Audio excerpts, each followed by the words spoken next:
નમસ્કાર વિદ્યાર્થી મિત્રો, સ્વાગત છે તમારું બેઝિક મેથ્સની અંદર. આજે આપણે ભણીશું ટકાવારી એટલે કે પર્સન્ટેજ. તેમાં પહેલો પ્રશ્ન આ રીતનો છે કે એક પરીક્ષામાં એક્ઝામિનેશનમાં પાસ થવા માટે, સફળ થવા માટે, સક્સેસ થવા માટે 55% ગુણ જોઈએ. એક વિદ્યાર્થીએ 520 ગુણ મેળવવા છતાં તે 5% ગુણથી નાપાસ જાહેર થાય છે, તો તે વિદ્યાર્થી વધુમાં વધુ એટલે કે મહત્તમ એટલે કે મેક્સિમમ કેટલા ગુણ મેળવી શકે? વધુમાં વધુ કેટલા ગુણ મેળવી શકે એટલે કે મેક્સિમમ કેટલા માર્ક્સ મેળવી શકે? મતલબ કે અહીંયા કુલ ગુણ પૂછેલા છે, ટોટલ માર્ક્સ ફાઇન્ડ કરવાના કીધેલા છે. 960 1250 એટલે કે 1250 10 ચોક 40 એટલે કે 1040. ડી નક્કી ન થઈ શકે અને છેલ્લો ઈ આમાંથી એકેય નહીં એટલે કે આ ચારમાંથી એકેય નહીં, આ ચારમાંથી એકેય નહીં. હવે આગળ સૌ પ્રથમ તો ફર્સ્ટ ઓફ ઓલ તો આ પરીક્ષામાં પાસ થવા માટે 55% ગુણ જોઈએ છે. પાસ થવા માટે 55% ગુણ જોઈએ છે. મતલબ કે પાસિંગ માર્ક્સ 55% છે. 55% છે. 55% છે. 55% છે. હવે આગળ એક વિદ્યાર્થીએ 520 ગુણ મેળવેલા છે. એક વિદ્યાર્થીએ આ 520 ગુણ મેળવેલા છે. આ 520 ગુણ મેળવેલા છે. આગળ તેમ છતાં પણ તે વિદ્યાર્થી 5% ગુણથી નાપાસ થાય છે. 5%થી નાપાસ થાય છે. મતલબ કે 5% વધારે મેળવેલા હોતે 5% વધારે મેળવેલા હોતે તો આ વિદ્યાર્થી પાસ થઈ જાય એટલે કે આ વિદ્યાર્થીને પાસિંગ માર્ક્સ મળી જાય.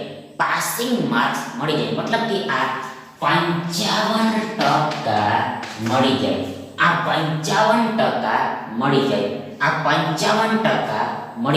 મતલબ કે આ માહિતી પરથી સમીકરણ એટલે ઇક્વેશન આ રીતનું બનશે. એટલે આગળ માટે therefore આ 520 બરાબર ઇક્વલ આ 55% ઓછા 5% થાય. આ 520 બરાબર આ 55% ઓછા 5% થાય. મતલબ કે આ વર્તા 5% ને બીજી બાજુ લાવવામાં આવે તો ઓછા 5% થઈ જાય એટલે કે ચિહ્ન બદલાઈ જાય એટલે કે વર્તાનું ઓછા થઈ જાય. આગળ માટે therefore આ 520 બરાબર ઇક્વલ આ 55% ઓછા 5%, 55% ઓછા 5% બરાબર 50% થાય. 50% થાય. 50% મતલબ કે આ 55 માંથી 5 ઘટે તો આપણને 50 મળે અને આ ટકા આ 50 ની પાછળ પણ લાગી જાય, એટલે બાદ બાકીની પાછળ પણ લાગી જાય. એટલે આગળ આ 100% બરાબર ઇક્વલ 1040 થાય. 1040 થાય.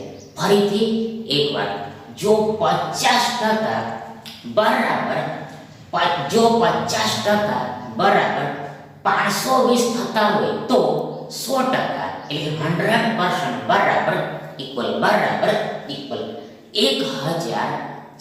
થાય. એટલે 10 ચોક 40 થાય. 10 ચોક 40 થાય. મતલબ કે આપણે 100% પર જવું છે.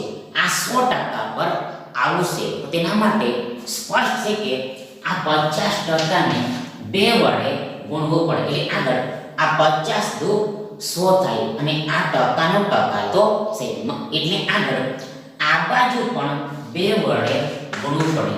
જો આ બાજુ 2 વડે ગુણવામાં આવે તો આ બાજુ પણ 2 વડે ગુણવો પડે. મતલબ કે આ 520 ના ડબલ કરવા પડે. એટલે આગળ આ 5 એટલે 500 ના ડબલ આ 1 થાય એટલે 1000 થાય એટલે 1000 થાય. આગળ આ 20 ના ડબલ બમણા આ 40 થાય 40 થાય. મતલબ કે આ 520 ના ડબલ આ 1040 થાય. 10 ચોક 40 થાય. 10 ચોક 40 થાય. મતલબ કે 100% બરાબર 10 ચોક 40 થાય. મતલબ કે આ પરીક્ષામાં વધુમાં વધુ એટલે મેક્સિમમ આ 10/40 માર્ક્સ મેળવી શકાય. મતલબ કે આ પરીક્ષાના કુલ ગુણ એટલે ટોટલ માર્ક્સ આ 1040 હશે. આ 1040 હશે. સો તેથી આ વિકલ્પ છે તમારો સાચો વિકલ્પ થશે. બીજો સવાલ આ રીતનો છે કે એક પરીક્ષામાં પાસ થવા માટે 64% કે 64% ગુણ મેળવવા પડે. એક વિદ્યાર્થીને 440 ગુણ મળવા છતાં તે 9% ગુણથી નાપાસ થયો ફેલ થયો તો પરીક્ષામાં એક્ઝામિનેશનમાં વધુમાં વધુ કેટલા ગુણ મેળવી શકાય, એટલે કે મેક્સિમમ કેટલા માર્ક્સ મેળવી શકાય. મતલબ કે અહીંયા કુલ ગુણ પૂછેલા છે, ટોટલ માર્ક્સ ફાઇન્ડ કરવાના કીધેલા છે અને વિકલ્પો આ રીતના છે. 850 એટલે કે 850, 780, સી 900, આગળ ડી નક્કી ન થઈ શકે અને છેલ્લો ઈ આમાંથી એકે નહીં, એટલે કે આ ચારમાંથી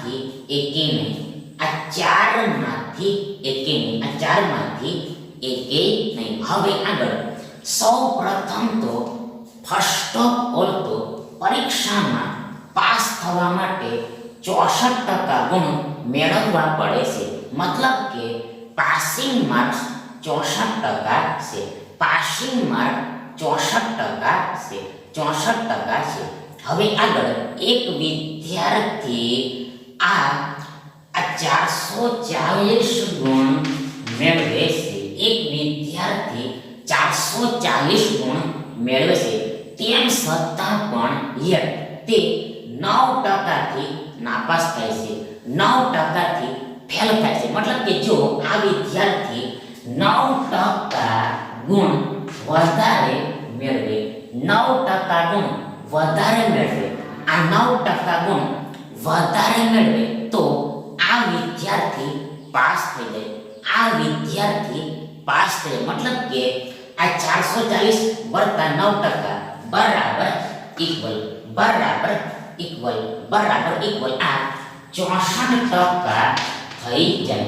64% થઈ જાય, 64% થઈ જાય, 64% થઈ જાય. મતલબ કે સૌપ્રથમ આપણને આ રીતનું સમીકરણ મળશે. એટલે આગળ માટે therefore આ 440 બરાબર ઇક્વલ આ 64% ઓછા 9% થાય. આ 440 બરાબર આ 64% ઓછા 9% થાય. એટલે આગળ માટે therefore આ 440 બરાબર ઇક્વલ શું થશે? જો અહીંયા આ 64 માંથી 9 ઘટાડવાના છે. આ 64 માંથી 9 ઘટાડવાના છે એટલે આપણને 55 મળે, 55 મળે. આગળ આ ટકા આ 55 ની પાછળ પણ લાગી જાય, એટલે કે બાદ બાકીની પાછળ પણ લાગી જાય. મતલબ કે 64% ઓછા 9% 55% થાય, 55% થાય. મતલબ કે 440 બરાબર 55% થાય. ધેટ ઇઝ એટલે કે આ 55% બરાબર આ 440 થાય છે. આ 55% બરાબર 440 થાય છે. એટલે આગળ આપણે 100% બરાબર શું થાય તેને શોધવાનું છે. આપણે 100% બરાબર શું થાય તેને શોધવાનું છે. એટલે આગળ આ 100% બરાબર આ 100% ગુણ્યા આ 440 ના છેદમાં આ 55% થાય. ફરીથી એકવાર once again આ 100% બરાબર આ 100% ગુણ્યા આ 440 ના છેદમાં આ 55% થાય. મતલબ કે જ્યારે પણ આ ત્રીજા પદની કિંમત શોધવાની હોય ત્યારે આ બીજા પદ અને ત્રીજા પદનો ગુણાકાર કરી દેવાનો હોય છે. આગળ આ ગુણાકારના ભાગાકારમાં આ પહેલા પદને લખવાનું હોય છે. એટલે આગળ બરાબર ઇક્વલ શું થશે? તો જુઓ સૌપ્રથમ આ ટકા ઉપર નીચે કેન્સલ થઈ જશે. આગળ આ 55 ને આપણે 11 ગુણ્યા 5 એમ લખી શકીએ. મતલબ કે 11 55 થાય. આગળ આ 11 ચોક 44 થાય. મતલબ કે આ 44 માં આ 11 વડે 4 વારમાં ભાગ લાગે. મતલબ કે 11 અને 4 નો એટલે 4 અને 11 નો ગુણાકાર 44 થાય, 44 થાય. આગળ આ 100 ને આ 5 વડે 20 વખતમાં ભાગ લાગે, 20 વખતમાં ભાગ લાગે, 20 વખતમાં ભાગ લાગે. મતલબ કે આ 20 અને 5 નો એટલે 5 અને 20 નો ગુણાકાર આ 100 થાય, 100 થાય, 100 થાય, 100 થાય, 100 થાય, 100 થાય. એટલે આપણી પાસે આ 20 અને 4 બચે અને આ શૂન્ય પણ બચેલું છે. આપણી પાસે આ કેન્સલેશન પછી આ 20 4 અને આ શૂન્ય બચે. એટલે આગળ આ 20 ચોક 80 થાય અને આ 80 ની પાછળ આ શૂન્ય પણ લાગી જાય. ફરીથી એકવાર આ 20 ચોક 80 થાય અને આ 80 ની પાછળ આ શૂન્ય પણ લાગી જાય. મતલબ કે આ 4 દુ 8 થાય. આગળ આ બે શૂન્યો આ 8 ની પાછળ લાગી જાય. મતલબ કે આ આખાનું સાદુરૂપ 800 થાય, 800 થાય. માટે therefore 100% બરાબર 800 થાય, 100% બરાબર 800 થાય. મતલબ કે પરીક્ષામાં વધુમાં વધુ એટલે મેક્સિમમ આ 800 ગુણ મેળવી શકાય. મતલબ કે પરીક્ષામાં કુલ ગુણ એટલે કે ટોટલ માર્ક્સ આ 800 હશે, 800 હશે, 800 હશે, 800 હશે. પરંતુ તમે વિકલ્પોમાં જોશો તો જુઓ સીધું આ 800 તમને જોવા મળશે નહીં, આ 800 તમને જોવા મળશે નહીં. 100 તેથી આ દાખલાનો particular answer, particular answer, particular answer. આ વિકલ્પ એ આમાંથી એકે નહીં, વિકલ્પ એ આમાંથી એકે નહીં, એટલે none of this, none of this, none of this થશે. હવે આગળ ત્રીજો સવાલ આ રીતનો છે કે એક પરીક્ષામાં વધુમાં વધુ 10-20 ગુણ છે, એટલે કે કુલ ગુણ 10-20 છે, 10-20 છે, 10-20 છે, 1020 છે. વિદ્યાર્થીને પાસ થવા માટે 663 ગુણ મેળવવા પડે. જો શ્રેયાને 612 ગુણ મળ્યા હોય તો તે કેટલા ટકાથી નાપાસ થઈ કહેવાય? 5%, 8%, 7%, ડી નક્કી ન થઈ શકે. અને છેલ્લો એ આમાંથી એકે નહીં, એટલે કે આ ચારમાંથી એકે નહીં, આ ચારમાંથી એકે નહીં. હવે આગળ સૌ પ્રથમ તો ફર્સ્ટ ઓફ ઓલ તો આ પરીક્ષામાં વધુમાં વધુ 1020 ગુણ છે, મતલબ કે કુલ ગુણ એટલે કે ટોટલ માર્ક આ 1020 છે. 1020 છે, 1020 છે. હવે આગળ વિદ્યાર્થીને પાસ થવા માટે 663 ગુણ મેળવવા પડશે. વિદ્યાર્થીને પાસ થવા માટે આ 663 ગુણ મેળવવા પડશે. આગળ શ્રેયા આ 612 ગુણ મેળવે છે, આ 612 જ ગુણ મેળવી શકે છે. આ શ્રેયા 612 ગુણ જ મેળવી શકે છે, આ 612 ગુણ જ મેળવી શકે છે. એટલે આગળ આ 663 ઓછા 612, આ 663 ઓછા 612 બરાબર ઇક્વલ શું થશે? એટલે સૌપ્રથમ આ 3 માંથી 2 જાય તો આપણને 1 મળે. આગળ આ 6 માંથી 1 જાય તો આપણને 5 મળે. આગળ આ 6 માંથી 6 જાય તો આપણને 0 મળે. મતલબ કે આ 600 માંથી 600 ઘટે તો 0 થાય. આગળ આ 63 માંથી 12 ઘટે તો આપણને 51 મળે. મતલબ કે આ 663 ઓછા 612 બરાબર 051 થાય, 051 થાય, એટલે કે 51 જ થાય, 51 થાય. 051 એટલે 51 જ કહેવાય, 051 એટલે 51 જ કહેવાય, 51 જ કહેવાય. મતલબ કે આ શ્રેયા 51 ગુણથી નાપાસ થાય છે. આ શ્રેયા 51 ગુણથી નાપાસ થાય છે, 51 ગુણથી નાપાસ થાય છે. પરંતુ આ 51 ને આપણને ટકામાં માંગેલા છે, આ 51 ગુણને ટકામાં માંગેલા છે, પર્સન્ટેજમાં ફાઇન્ડ કરવાનું કીધેલું છે. એટલે તેના માટે સૌપ્રથમ ફર્સ્ટ ઓફ ઓલ આ 51 ના છેદમાં એટલે ભાગાકારમાં આ કુલ ગુણને લખવાના હોય છે, ટોટલ માર્ક્સ લખવાના હોય છે, એટલે કે વધુમાં વધુ ગુણ લખવાના હોય છે. એટલે આગળ આ વધુમાં વધુ ગુણ એટલે કુલ ગુણ આ 1020 છે, આ 1020 છે, 1020 છે, 1020 છે, 1020 છે. મતલબ કે આ શ્રેયા 51 ગુણથી નાપાસ તો થાય છે, આ 51 ગુણથી નાપાસ તો થાય છે, પરંતુ કુલ કેટલા ગુણ પર તો જુઓ તે આ 1020 ગુણ પર, આ 1020 ગુણ એટલે છેદમાં આ કુલ ગુણને લખવાના હોય છે. મોરઓવર આ આખી સંખ્યાને 100% વડે પણ ગુણવાની હોય છે, 100% વડે મલ્ટીપ્લાય કરવાની હોય છે. આગળ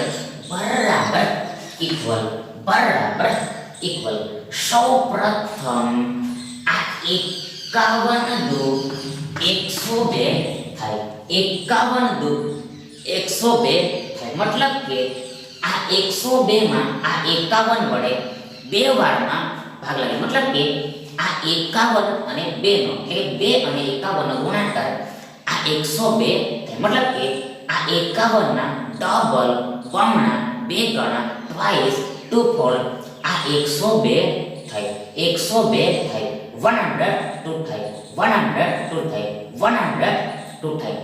આગળ આપણી પાસે આ 2 અને શૂન્ય બચે. મતલબ કે આ 2 ની પાછળ શૂન્ય લાગેલું, મતલબ કે 20 બચેલા હોય, છેદમાં 20 બચેલા હોય. એટલે આગળ આ 20 પંચ્યા 100 થાય. મતલબ કે આ 100 ને આ 20 વડે 5 વારમાં ભાગ લાગે. મતલબ કે આ 20 અને 5 નો એટલે 5 અને 20 નો ગુણાકાર આ 100 થઈ 100 થઈ જાય. એટલે આપણને આ 5% મળે. આપણને આ 5% મળે, 5% મળે. આગળ 5% ને આપણે ફરીથી 5 ના છેદમાં 100 એમ લખી શકીએ. આ 5% ને આપણે 5 ના છેદમાં 100 એમ લખી શકીએ. મતલબ કે જો કુલ ગુણ 100 હોય, જો કુલ ગુણ 100 હોય તો 5 ગુણથી નાપાસ થયા કહેવાય. 5 ગુણથી નાપાસ થયા કહેવાય. ફરીથી જો પરીક્ષા 100 ગુણની હોય, કુલ 100 ગુણની હોય તો 5 ગુણથી નાપાસ થયું કહેવાય. 5 ગુણથી નાપાસ થયું કહેવાય. મતલબ કે જો કુલ ગુણ આ 10 20 હોય, જો કુલ ગુણ આ 10 20 હોય તો આ 51 ગુણથી નાપાસ થવાય છે. આ 51 ગુણથી નાપાસ થવાય છે. તો આ વસ્તુને, આ બાબતને ટકામાં એટલે પર્સન્ટેજમાં 5 કહેવાય. ટકામાં એટલે પર્સન્ટેજમાં 5 કહેવાય. મતલબ કે 5% થી નાપાસ થયું કહેવાય.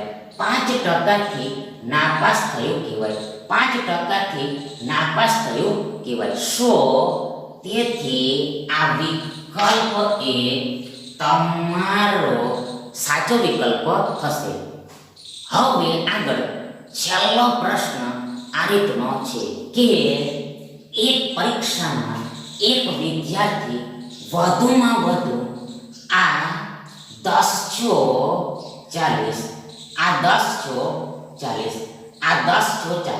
ગુણ મેળવી શકે. મતલબ કે કુલ ગુણ આ 1040 છે. આ પરીક્ષામાં પાસ થવા ઓછામાં ઓછા એટલે કે મિનિમમ લઘુત્તમ 676 હોવા જોઈએ. 676 હોવા જોઈએ. મિનલે 624 ગુણ એટલે માર્ક્સ મેળવ્યા હોય તો તે કેટલા ટકાથી નાપાસ થઈ કહેવાય. અને વિકલ્પો આ જ છે, આના આ જ છે. એટલે કે 5%, 8%, 7% ડી નક્કી ન થઈ શકે અને છેલ્લો એ આમાંથી એકેય નહીં છે. એટલે હવે આગળ સૌપ્રથમ તો ફર્સ્ટ ઓફ ઓલ તો આ પરીક્ષામાં કુલ ગુણ આ 1040 છે.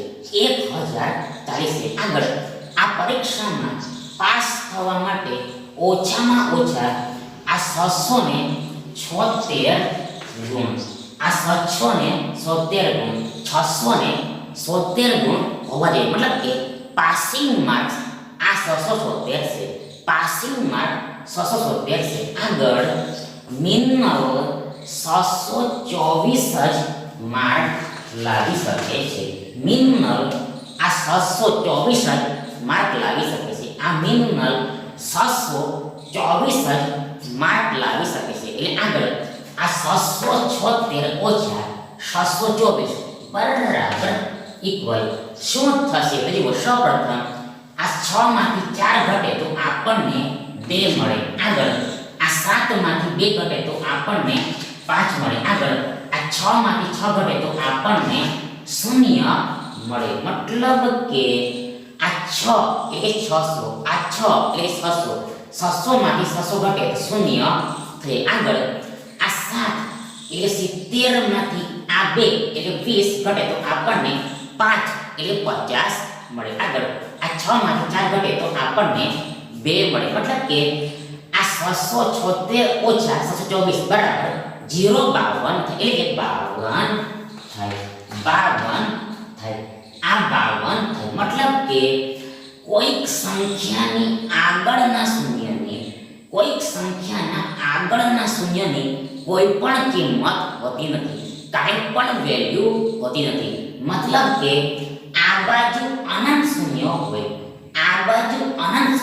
હોય, અને તેની પાછળ સંખ્યા હોય તો તે સંખ્યા જ થઈ જાય, તે સંખ્યા જ આવી જાય. મતલબ કે શૂન્યની કાંઈ પણ કિંમત નથી. મતલબ કે 0052 બરાબર 52 જ થાય. 52 જ થાય. 52 જ થાય. મતલબ કે આ મિનલ આ 52 ગુણથી નાપાસ થઈ છે. આ મિનલ 52 ગુણથી નાપાસ થઈ છે. 52 ગુણથી નાપાસ થઈ છે. હવે આગળ આ 52 ને ટકામાં માંગેલું છે, પર્સન્ટેજમાં ફાઇન્ડ કરવાનું કીધેલું છે. એ સૌપ્રથમ આ 52 ના છેદમાં એટલે ભાગાકારમાં કુલ ગુણને લખવાના હોય છે. એટલે છેદમાં ભાગાકારમાં આ 10 × 40 લખાશે. આ 10 × 40 લખાશે. મતલબ કે આ 52 ગુણથી નાપાસ તો થઈ છે. આ મિનલ 52 ગુણથી નાપાસ તો થઈ છે, ફેલ તો થઈ છે, પરંતુ કુલ કેટલા ગુણ પર? તો જુઓ તે આ 10 × 40 ગુણ પર, 10 × 40 ગુણ એ ઇન શોર્ટ ટૂંકમાં છેદમાં કુલ ગુણ લખવાના હોય છે. આગળ વધુમાં આ આખી સંખ્યાને 100% વડે પણ ગુણવાની હોય છે. 100% વડે પણ ગુણવાની હોય છે. 100% વડે પણ ગુણવાની હોય છે. બીકોઝ એસ, કારણ કે આપણે ટકા શોધવાના છે, પર્સન્ટેજ ફાઇન્ડ કરવાના છે, ટકા શોધવાના છે, પર્સન્ટેજ ફાઇન્ડ કરવાના છે. એટલા માટે એટલે આગળ બરાબર ઇક્વલ. સૌપ્રથમ આ 52 104, મતલબ કે આ 104 માં આ 52 વડે 2 વારમાં ભાગ લાગે. મતલબ કે આ 52 અને 2 નો એટલે 2 અને 52 નો ગુણાકાર મલ્ટીપ્લિકેશન પ્રોડક્ટ આ 104 થાય, 104 થાય. મતલબ કે આ 52 ના ડબલ 104 થાય. આગળ આપણી પાસે આ 2 અને 0 બચે. મતલબ કે 2 ની પાછળ 0 બચે. મતલબ કે 20 બચે. આગળ આ 20 × 50 100 થઈ જાય. 20 × 50 100 થઈ જાય. 20 × 50 100 થઈ જાય. મતલબ કે આ આખાનું સાદું એ સિમ્પ્લિફિકેશન ફરીથી આ 5% આપશે, 5% આપશે. એટલે આગળ આ 5% એટલે 5 ના છેદમાં 100 થાય. આ 5 ના છેદમાં 100 થાય. 5 ભાગ્યા 100 થાય. 5 ભાગ્યા 100 થાય. મતલબ કે જો પરીક્ષામાં કુલ ગુણ 100 હોય, પરીક્ષામાં કુલ ગુણ 100 હોય તો 5 ગુણથી નાપાસ થયું કહેવાય. 5 ગુણથી નાપાસ થયું કહેવાય. 5 ગુણથી નાપાસ થયું કહેવાય.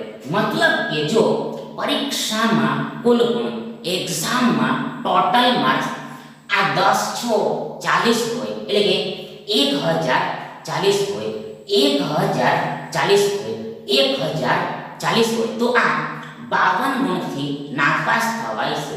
આ 52 ગુણથી નાપાસ થવાય છે. આ 52 ગુણથી નાપાસ થવાય છે. તો ધેન આ વસ્તુને, આની આ જ વસ્તુને, આની આ જ બાબતને, આની આ જ વસ્તુને, આની આ જ બાબતને ટકામાં 5 કહેવાય, 5 કહેવાય. એટલે 5% કહેવાય, 5% કહેવાય. મતલબ કે આ મિનલ 5% થી નાપાસ થઈ કહેવાય. 5% નાપાસ થઈ કહેવાય. 5% નાપાસ થઈ કહેવાય. સો તેથી